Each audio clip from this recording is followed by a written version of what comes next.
অথচ দামি একটা লুঙ্গি কিনে পারে না।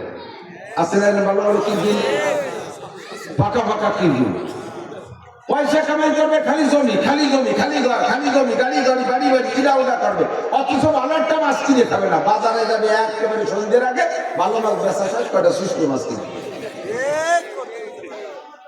জীবনটা ভরে খাইছি বলতে খাইও কিনে আছে না। ভালো একটা বিজনেস কিনে বিচেবে না, ওই খেতা বিচে সবে জীবন। দাবি একটা খাটে সবে না, পয়সা আছে কার জন্য দিয়ে যাবে।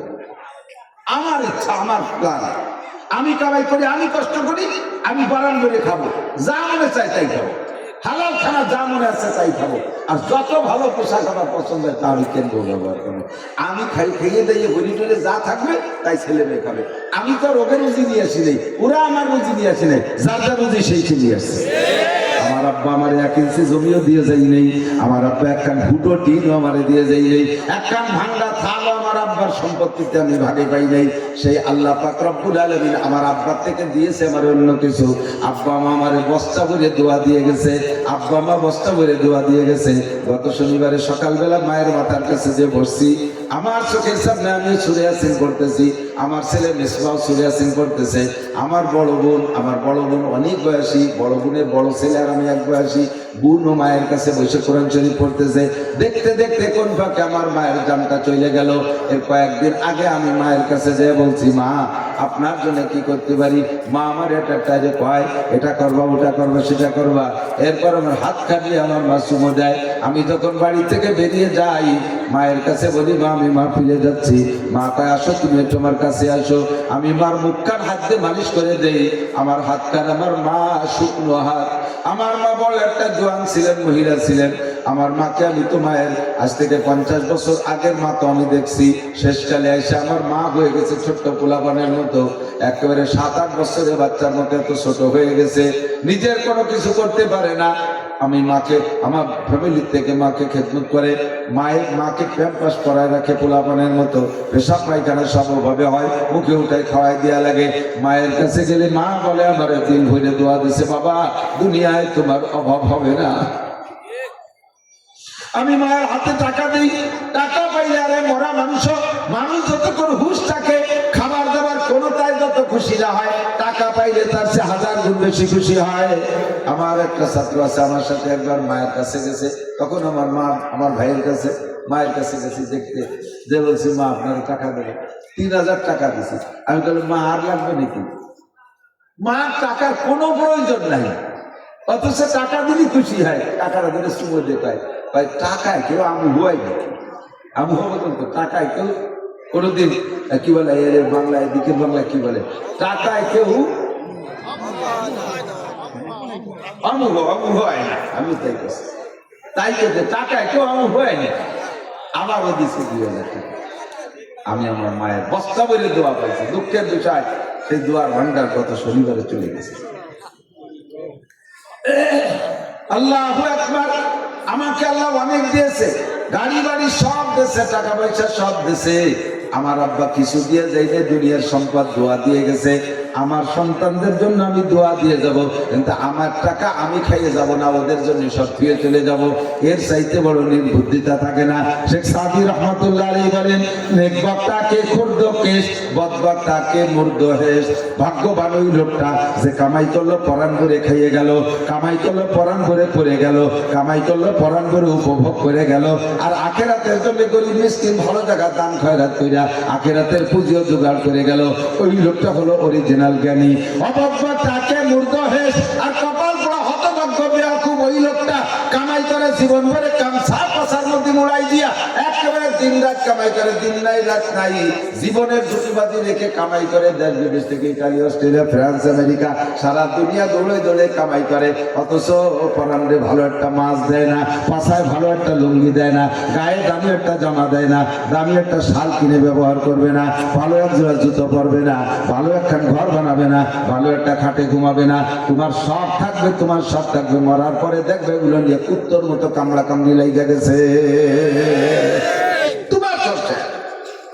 আমি এই জন্য দুনিয়ার শান্তি চাই। আপনারা চান কি চান না আমি জানি না, চান চান চান শান্তি চান। এবার শান্তি কাকে বলে বুঝেন? শুনেন, শান্তি অনেক কিছু না, মাত্র দুইটা জিনিসের নাম শান্তি। বলবো মাত্র দুইটা জিনিসের নাম শান্তি। একটা হলো রিজিক, একটা হলো রিজিক, আর একটা হলো নিরাপদ বসবাস। একটা হলো রিজিক। টোটাল শান্তি দুই ভাগে বিভক্ত। আবার বলি, খেয়াল করেন, আবার খেয়াল করেন, আবার যদি খেয়াল করেন, টোটাল শান্তি দুই ভাগে বিভক্ত। দুইটা জিনিসের সম্মিলিত নাম হলো শান্তি। অর্ধেক হলো রিজিক। রিজিক মানে ভাত না খালি, রিজিক মানে আমার দৈনন্দিন জীবন যাপনের যাহা কিছু লাগবে সব কিছুর নাম রিজিক। জামা কাপড়, ভাত কাপড়, ফল ফুল, ঘর বাড়ি, জায়গা জমি, যা কিছু দরকার সব কিছুর নাম রিজিক। এগুলো অ্যাভেলেবেল উপস্থিত থাকা, এইটা হলো সুখের শান্তির অর্ধেক। আর অর্ধেক হলো সব আছে কিন্তু নিরাপত্তা নাই। কোটি কোটি টাকার মালিক দরজা খুলে ঘুমাইতে পারে না, রাস্তা দিয়ে একা একা হাঁটতে পারে না। নেতা হওয়ার পরে এমনি স্বাভাবিক আছে, যখনই নেতা হয়ে যাবে তখনই তার টেনা ছিঁড়ে যাবে, আর নিরাপত্তা নাই। কথা কন, দলবল নিয়ে সাথে রিভলভার পিস্তল নিয়ে কালকের ফুলাফান একটু আন্দোলন করে শেখ হাসিনার তাড়াই দিতে পারছে। এখন তাদের আত্মহেফাজতের জন্য গান ম্যান লাগে। আগে কত জায়গা রাস্তাঘাটে শুয়ে থাকতে তোমার গান ম্যান ছিল মশা, মশাই তোমার গান মারত। এখন নেতা হওয়ার সাথে সাথে নিরাপত্তা শেষ, এখন গান ম্যান লাগবে সাপোর্টের জন্য। এই গান ম্যান ব্যবহার করা লাগবে না। শান্তিতে, সুখে শান্তিতে নিরাপদে ঘরে থাকবেন, রাস্তায় চলবেন। ফাঁকা রাস্তা দিয়ে 20 কিলোমিটার রাস্তা সুন্দরী মেয়ে রাস্তা দিয়ে হেঁটে যাবে, কোন যুবক তার দিকে কিক মারবে না, কুক মারবে না। 1 কোটি টাকা মোটর সাইকেলের পিছনে বস্তা বইরা 100 কিলোমিটার পথ রাতের অন্ধকারে চালায় যাবেন, রাস্তায় কেউ শালা দুলোবাই করে ডাক দেবে না। এই হলো নিরাপদ জীবনযাপন। আপনি শান্তিতে থাকবেন। দেশে কোর্ট কাছারিগুলো সব বন্ধ হয়ে যাবে, থানায় কোনো মামলা নাই, কোর্ট কাছারিতে কোনো মামলা নাই, উকিলরা তাদের ব্যবসা ছাড়িয়ে দিয়ে অন্য পেশা ধরবে, কোর্ট কাছারিতে কোনো মামলা নাই, কারণ এলাকার মানুষ সব নিরাপদে আছে। এই সুখের জীবনযাপন, এই সুখের জীবনযাপন পাইতে দুইটা জিনিস, এই দুইটা যদি পাইতে চাও আল্লাহ কয় ফালিয়াবুদু রাব্বা হাযাল বাইত, ফালিয়াবুদু রাব্বা হাযাল বাইত। মসজিদে বসে নাকি ফালিয়াবুদু রাব্বা হাযাল বাইত, ইবাদত করো এই ঘরের রবের, এই ঘরের রবের ইবাদত করো। তিনি কি দেয়? আল্লাযী আত'আমাহুম মিন জু, তোমার যত ক্ষুধা আছে, যুবকের বোর ক্ষুধা মিটাই দেবে, যুবতীর স্বামীর ক্ষুধা তিনি পূরণ করে দেবে, আরে অভাবীর অর্থের ক্ষুধা তিনি পূরণ করে দেবে, প্রার্থীর পদের ক্ষুধা তিনি পূরণ করে দেবে, আরে বেকারের চাকরির ক্ষুধা তিনি পূরণ করে দেবে, তোমার ভাতের ক্ষুধা তিনি পূরণ করে দেবে। যা দরকার আল্লাযী আত'আমাহুম মিন জু, সকল ক্ষুধা তিনি দূর করে দেবে। ওয়া আমানাহুম মিন কওম, র‍্যাব দিয়ে দেশে শান্তি আনতে পারো নাই, র‍্যাব তৈরি করছে শান্তির জন্য, পারছে র‍্যাব শান্তি দিতে, ফাঁকে ফাঁকে মানুষ মারা যাচ্ছে, এমনকি সে র‍্যাবও গুলি খেয়ে মারা যাচ্ছে। সেনাবাহিনী বানাইছো শান্তির জন্য, সেনাবাহিনী গুলি খেয়ে মারে। পুলিশ বানাইছো নিরাপত্তার জন্য, পুলিশও কত অনিরাপদ। এখন পুলিশের ডিউটি করতে সাহস পায় না, কে কোন জায়গা থেকে ইট মাইরে পুলিশ মাইরে বেলায় দেবে। পুলিশের জানমালের নিরাপত্তা নাই, আনসার ব্যাটালিয়নের নিরাপত্তা নাই, কোনো বাহিনীর নিরাপত্তা নাই, নিরাপত্তা কোনো নেতা নেত্রীর নিরাপত্তা নাই, কোনো নারী পুরুষের নিরাপত্তা নাই, কোনো কাজে নিরাপত্তা আনতে পারবে না। নিরাপত্তা আনতে হলে ফালিয়াবুদু রাব্বা হাযাল বাইত, এই ঘরের রবের ইবাদত করো, তিনি তোমাকে রিজিকও দেবেন, নিরাপত্তাও দান করবেন। বিশ্বাস হয়? ধরে বলেন হয়। এবার ওই ঘরের রবের ইবাদত কি? তাই 5 ওয়াক্ত নামাজ না, খালি নামাজ না।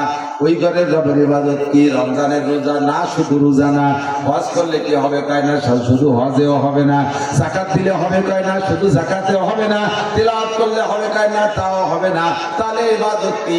ইবাদত হলো আমাদের ইবাদত হলো মা তাকুবুর রাসূলু ফাকুযুহু ওয়া মা নাহাকুম আনহু ফান্তাহু। আমার আল্লাহ পাক বলেন, আমার নবী যে কাজটারে যেভাবে করতে বলে ওইটা ওইভাবে করো। নবী ব্যবসা করার কথা বলেছেন, ব্যবসার পদ্ধতি শিখে দিয়েছে, নবীওয়ালা পদ্ধতিতে ব্যবসা করো। খেত খামারের ভিতরে সুন্নাত আছে, নবীওয়ালা পদ্ধতিতে খেত খামার করো। মেম্বারি চেয়ারম্যানি পদ্ধতি নবী শিক্ষা দিয়েছেন, চেয়ারম্যানি মেম্বারি এমপি মন্ত্রীগিরি নবীওয়ালা পদ্ধতিতে করো। তাহলে চেয়ারম্যানি মেম্বারি করে তুমি ইবাদত করবা, ওর দ্বারা তোমার নেকি হবে। আইএ বিএমএ বিসিএস পাস করবা, ওর মধ্যেও নবীওয়ালা পদ্ধতি আছে। সেই আইএ বিএমএ বিসিএস পাস করলে ইংরেজি পড়লেও অক্ষরে অক্ষরে তোমাকে নেকি দেওয়া হবে, যদি তার ভিতরে নবীওয়ালা তরিকা থাকে। সেটা আবার আবার কি কয় IABM BCS এর মধ্যে নবীওয়ালা তরিকা কি? হ্যাঁ অবশ্যই আছে।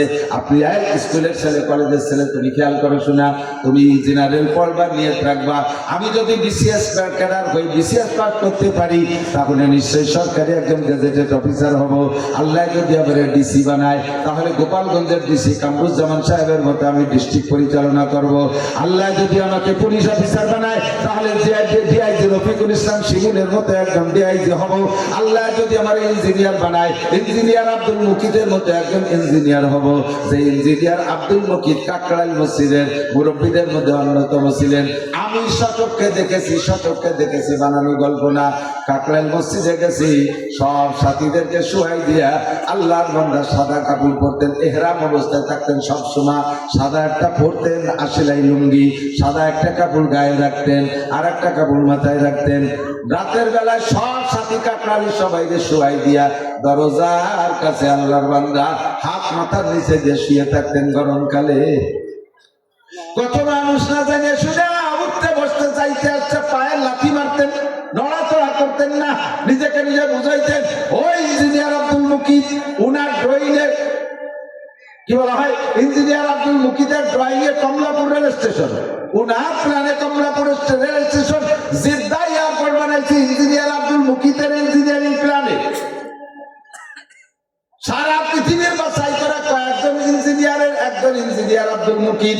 তার বাড়ি আলিশান বিল্ডিং, ঘরে কোনো তার অভাব নাই। ফেসরা রঞ্জুর সাজো জারে জার তাতুরা বিরুকুনা দল ইশতেহার মাইবতি মে আপ হো আপনি মিসাল ফেলে বদো বদখিয়ালো বদখিসার। ও আব্দুল মুকিদ তুমি কি, তুমি তো আজ থেকে কিছুদিন আগে কোনো উল্লেখযোগ্য কিছু ছিলে না। আল আতালিল ইনসানে হিদুম মিনাদ দাহরি লাম ইয়াকুন শাইআন মাযকুরা, তোমার নামগন্ধ দুনিয়ায় ছিল না। ও আব্দুল মুকিদ তুমি মা বাবার পেটের ভিতর দিয়ে বীর্য হইয়া দুনিয়ায়, বীর্যের মাধ্যমে দুনিয়ায় আসছো। তুমি এমন নাপাক ছিলা, বাপের ঔরস থেকে বেরোনোর পরে তোমার বাপের শরীরটা নাপাক করে গোসল পর্যন্ত ফরজ হয়ে গেছে।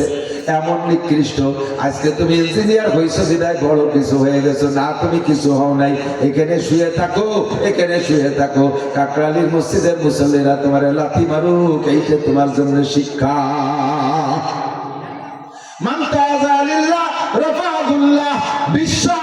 বিশ্ব নেতাদের তবলিগের নেতাদের বৈঠকের ভিতরে উনি আলেম না কোনো মাওলানা না, একজন জেনারেল শিক্ষিত হইয়া সারা পৃথিবীর 6 জন তবলিগের সেরা মুরব্বী যদি কোনো বৈঠক হয়েছে তার ভিতরে আব্দুল মুকিদ সাহেব একজন।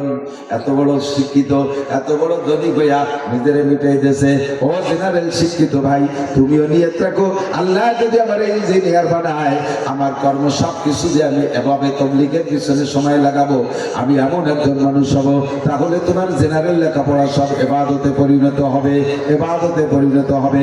তুমি নিয়ত রাখো, আমি যদি এমপি হতে পারি তাহলে হযরত খলিফাতুল মুসলিমিন ওমর ইবনে খাত্তাবের মতো এমপিগিরি করব। আমি যদি এমপি হতে পারি ওমর ইবনে আব্দুল আজিজের মতো এমপিগিরি করব। আমি যদি কি বলা এমপি হতে পারি তাহলে উসমানের মতো, আলীর মতো, এরকম আমাদের পূর্বপুরুষ বাদশা হারুনুর রশিদ, বাদশা শাহজাহান, বাদশা আলমগীর রহিমাহুমুল্লাহ, এই সমস্ত বড় বড় দলিলুল কদর আলেম খলিফারা যেমন ছিল, আমিও রাষ্ট্রটারে ওইভাবে পরিচালনা করব। তাহলে সারা জীবন ভরে যত রাজনীতি করবা সব তোমার ইবাদতে পরিণত হবে।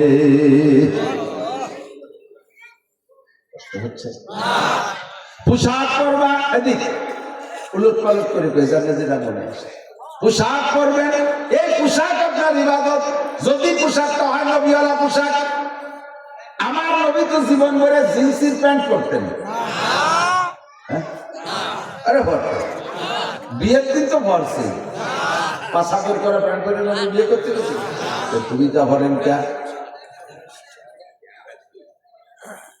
ধরা খাইছে এই জায়গা। এই সুন্নতের খিলাফ, আমি বলতে গেলে সময় বেড়ে যাওয়ার সময়ও নেই। সুন্নতের তরফ করতে কষ্ট, বুঝলেন তো? আমার প্রিয় যুবকরা, তোমরা আমার বন্ধু, তোমরা বেশি শুনবা। সুন্নত আমল করতে সহজ, সুন্নতের মধ্যে শান্তি, সুন্নতের শান্তি কষ্ট।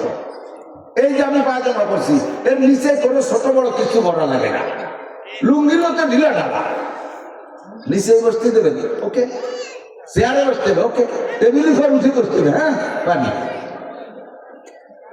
আর তুমি যা বুঝে গেছো চেয়ার না দিলে তুমি বসতেই পারো না। নিচে যদি খাবারের ব্যবস্থা এই মুড়ায় কোনো মতে ট্রেনে টেনে বলছে, এবারে নিজেরই লজ্জা লাগতেছে, জায়গা মতো দুই এক দেশ হারিয়েছে।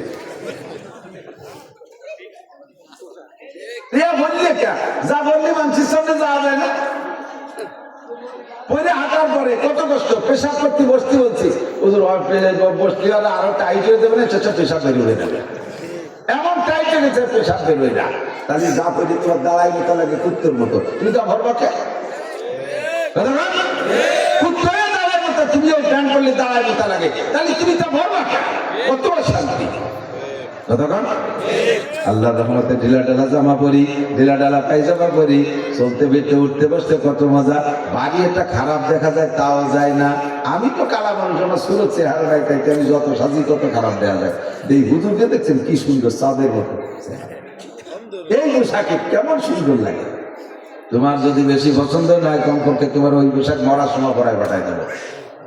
বেঁচে থাকতে বললে না, মরার সময় তোমার পাঞ্জাবি পরাই দেবো, তবে ওই পাঞ্জাবিতে সেলাই দেবো না, আর সেলাইটা করিয়ে যা লাগবে একটা বকেটও থাকবে না যে চাইলে না পয়সা দিয়ে কবরে যে বিড়ি কিনে খাওয়া, খালি হতে পাঠাই দেবো। প্রত্যেকটা সুন্নতের আমলের মধ্যে শান্তি। দাড়ি কাটতে আরাম না রাখতে আরাম? রাখতে কষ্ট না কাটতে কষ্ট? সত্যি কথা বলতে রাখতে কষ্ট না কাটতে কষ্ট? রাখাচ্ছি তো রাখা হয়ে গেছে, আরো কত সুন্দর দেন ফোম স্পঞ্জ করে। এই দাড়িকে কোনো জায়গায় শোয়া লাগলে সেও খুশি হবে, নরম, ঠিক না? আর দাড়ি কাটার সময় যত ভালো ধারালো বেলেট দিয়ে কাটেন, ব্যথা একটু করবে। আর যদি সেলুনিতে কাটেন আর আপনার পয়সা দেওয়ার অভ্যাস না থাকে, সেলুনি যদি ফাঁকি বুকি দেন, তাহলে ওর নাপি আপনার ভালো বেলেট বেসাইছি দেবেন। বেলেট একটা ধরছে, খরাত খরাত খরাত খরাত শব্দ, তো মুখ লাল হয়ে গেছে, কি ছাগল চুরি তার মানে 10টা আবার নতুন বেলেট। এই বেলেট দিয়ে 3-4 জনের শেভ করছে, 5-6 জনের বগল সাফ করছে। এই বেলেট কি আর বেলেট আছে, কাছি হয়ে গেছে। এই আল কাটা বেলেট দিয়ে তাই দিয়ে শাস্তিছে, মুখ খান লাল করে বেলাইছে, এই হিসাবে তার ব্যথা। এরপরে কাটিয়ে যদি ছাড়িয়ে দিছে, একদিন পরে একটু আগা বেরিয়ে না, এই মুখ দিয়ে জারে ডলা দেবেন, সিরিজ কাগজের মতো চুরি দেবেন। কারে দেবেন সেটা আপনার ব্যাপার, জারে ডলা দেবেন। তাহলে কাটতেও কষ্ট, কাটার পরেও কষ্ট। আর দাড়ি রাখলে, দাড়ি কাটার ভিতরে রাখার ভিতরে আরেকটা বেশ কম, দাড়ি হলো ইমানের ডাল। প্রত্যেকটা সুন্নাত ইমানের ডাল। আপনি টুপি মাথায় থাকতে, টুপি খোলা অবস্থায় যা বলতে পারবেন, মুখে যে মাঝে মাঝে কথা বলতে পারবেন, টুপি বড় অবস্থায় তা পারবেন। যদি কেউ গালাগালি করাই লাগে, একান্ত একটু গালাগালি করতে হবে, কিন্তু টুপি মাথায় বলে পারতেছি না, বারবার ফিটি মধ্যে টুপি মাথায় বলে পারতেছি, টুপি মাথায় বলে পারতেছি না, পরে যায় যে আর ঠেয়াতে পারতেছি না, পরে টুপি খুবই ছিল না, ঠিক না? তাহলে এই টুপি সুন্নাত, এটা ইমানের ডাল, জবানকে কন্ট্রোল করছে, ঠিক না? দাড়ি কাটা অবস্থায় যা বলতে পারছেন আর যা করতে পারছেন, দাড়ি রাখলে কি তা পারা যায়? দাড়ি কি বিবেকের আটকাবে না? দাড়িওয়ালা মানুষ এই মেয়েটার দিকে ভাবে তাকাবো, মানসিক কি করে? একজন দাড়িওয়ালা মানুষ, আমি এই ভাষা ব্যবহার করবো, মানসিক কি করে? এই মানসিক ভয়টাও ভিতরে আছে, এটাই ইমানের লক্ষণ, এটাই ইমান। এই দাড়িতে আপনাকে অনেক কিছু থেকে কন্ট্রোল করে বেড়েছে। মাথায় টুপি, পাগড়ি, জুব্বা, এই অবস্থায় কি কোনো একটা সুন্দরী মেয়ে রাত ধরে হাঁটা যায়? পরের একটা মেয়ে রাস্তায় যাচ্ছে, এই বলে হাত ধরি পারবেন, কিন্তু যুবকরা তো কত কত কত কত কিছু ধরতেছে। অথচ একজন দাড়ি টুপিওয়ালা মানুষ একটা মেয়ের গায়ে হাত দিতে পারবে না, কারণ ওই যে টুপি পাগড়িতে তারা খেয়ে ফেলে। প্রত্যেকটা সুন্নাত ইমানের ঢাল, প্রত্যেকটা সুন্নাত ইমানের ঢাল, ঠিক না? আল্লাহু আকবার। এই জন্য বলছে ইবাদত সংক্ষেপে নিয়ে আসছি। ইবাদত হলো যা আল্লাহ হুকুম নবীর তরিকায় পালন করবেন, ওইটা দুনিয়ার কাজ হলিও আপনার ইবাদত হবে। এই যুবক, জামাটা পরবা, ডান হাত আগে ঢুকাও, বাম হাত পরে ঢুকাও, বোতামটা লাগাও, পরাও হবে, ইবাদত হবে, সুন্নত হয়ে যাবে। বাম হাত আগে ঢুকাবা, ডান হাত পরে ঢুকাবা, বোতাম লাগাবা, পরা হবে, ইবাদত হবে না। ডান পা যাবার মধ্যে ডান পা আগে ঢুকাও, বাম পা পরে ঢুকাও, বেল্টটা গাইয়ে দাও, পরাও হবে, ইবাদত হবে, 100 শহীদের সুন্নাত সওয়াব পাইবা।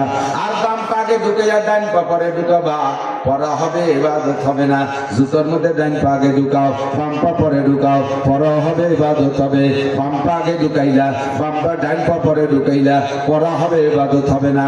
বিস্কুট খান খাইবা, ডান হাত দিয়ে খাইবা বিসমিল্লাহ কইয়া, খাওয়াও হবে ইবাদত হবে। বিস্কুট খান বাম হাত দিয়ে খাইলা, বিসমিল্লাহ বললে না, এবার খাওয়া হবে শুধু ইবাদত হবে না, এটা হবে শয়তানি। কথা কি বোঝা যাচ্ছে? কথা বলেন। আপনি দস্তরখান ছাড়া খানা খাবেন, খাওয়া হবে ইবাদত হবে না। দস্তরখান বিছায় খানা খাবেন, খাওয়াও হবে ইবাদত হবে, খাওয়াও হবে ইবাদত হবে। এইভাবে আমার সব কাম কাজকে ইবাদত বানায় নেব। ফালিয়াবুদু রাব্বা হাযাল বাইত। আসন্ন সামনে জাতীয় নির্বাচন, যেহেতু সামনে আর বেশি লম্বা কথা বলার সময় নাই, আসল তো বাদ পড়ে গেল, পারলাম না কইতে, একটু সোয়া দিয়ে তুই চলে যে আসেন। এই সামনে নির্বাচন, নির্বাচন করে ইবাদত হবে, নির্বাচন করে ইবাদত হবে। আমার একদল আছে কয় কি এই গণতন্ত্র জায়েজ নাই।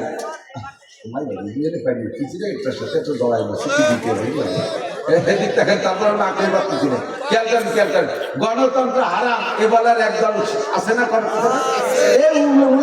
মুক্তি দেয় আপনাকে বাড়ি একটা দোষ না, আমরা 3 মৌলবৃত্তি আরো দল, এই হলো আমাকে আসল জ্বালা। আপনারা চাইতেছেন যে হুজুর রায় এক দল, চান কি চান না? কারা কারা চান হুজুর রায় এক দল? চান না? আর আমরা হুজুররা চাইতেছি ইনশাল্লাহ আমরা জাত জাত তার আল্লাহ বাসালি এবার ভাষার চামড়া থাকবে না মৌলবীরা যদি তাই। আমি ওই আমলিগির দলে যাইয়ে পাই না, যদি এবার মৌলবীরা একদল হয়ে আসতে না পারে, এবার আমলিগ আর বিএনপির দলে যাইয়া এবার পাল্টাই ফুটেতে পারি শুরু হবে। কতক্ষণ পারলাম না দিতি, কি করবো, দুঃখের বিষয়। এই ভোট দেওয়ার গণতন্ত্র হারাম করিয়া একদল ফতোয়া দিয়ে আমাদেরকে বিচ্ছিন্ন করতেছে। এদিক থাকেন, গণতন্ত্র হারাম, আমি বলি গণতন্ত্র হারাম, কোরআন হাদিসে লেখে গণতন্ত্র হারাম। এই গণতন্ত্র হারাম কেউ যদি সরে থাকেন তাহলে কি হারাবেন? এবার আপনি নিজে ফতোয়া দেন। আমি আর একটা বলি, মানুষকে মানুষে পুড়াইয়া মারা হালাল না হারাম? এমনকি একটা পিপিলিকাও পোড়ায় মারা হারাম, এমনকি বিষাক্ত সাপও পোড়ায় মারা হারাম, ঠিক তো? যত আগ্নেয়াস্ত্র আছে, রাইফেল, কামান, গুলাগুলি যা আছে, এগুলো কি আগ্নেয়াস্ত্র না? এই যে গুলিয়ারি মারা মারে কি পোড়ায় মারা না? সবচেয়ে বড় কথা, বোমা মারে, বোমা বললে তার পুড়িয়ে যায়, মরে না? কথা কন, তাহলে বোমা মারিয়ে মারা কি হালাল? আবার কন, বোমা যেহেতু আগুন, বোমা মারলে আগুনই পুড়িয়ে যাচ্ছে, আর আগুন দিয়ে পোড়ায় মারা হারাম। তাহলে বোমা মারিয়ে মারা হারাম। মারামারি করতে হবে তাহলে কি দিয়ে? দাও কাছে খুলতা করে 3 তরবারি, কি বলেন? এবার আমেরিকার ইসরায়েলারা আইসে বড় বড় বোমা নিয়ে, তুমি যাও তরবারি, বুঝছেন নি কথা? কারণ ওই জায়গা বোমা মানি তো হারাম, বোমা মারা যাই তুমি তবু বোমা মারা যাবে না। তোমার ওই আল্লাদের নেকসামি থাপড়া দাঁত ফেলা দেবে, ফতোয়া অত দিতে যাইও না।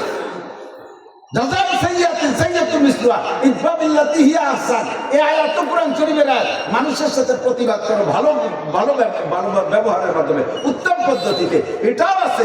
আবার জাযাউ সাইয়্যাতিন সাইয়্যাতুন মিসলুহা, ওই কোরআনের আলাকায় তো আছে, যে যেমন করে তারে সেরকম করো। ঘুষি দিলি ঘুষিয়ে দাও, বোমা মারলে বোমাই মারো, কোপ দিলি কপি দাও। কতক্ষণ? এখন রাষ্ট্র ক্ষমতা হাতে না নিলে ইসলামী হুকুমত বাস্তবায়ন করতে পারবো না। আর রাষ্ট্র ক্ষমতা হাতে নিয়ে বিকল্প কোনো ব্যবস্থা নেই গণতন্ত্র ছাড়া, ঠিক না? তাহলে ওই জায়গা যেমন বোমার মোকাবেলায় বোমা মারারে জায়েজ কইয়া আসছো, এই জায়গাও গণতন্ত্রের মোকাবেলায় গণতন্ত্রকে জায়েজ বলতে। বুঝতে কি পারছি? কাজেই ওই ধোকায় তো করবেন না। এখন আমার এবারে ভোটটা আমানত, কোন লুচ্চ, বদমায়, দুষ্কর, সুৎকর, দাঙ্গাবাজ, ফাঁকিবাজ, কি বলে, রাস্তা দখল করে, ঘাট দখল করে, হাত দখল করে, এই দখলবাজকে ভোট দেবেন।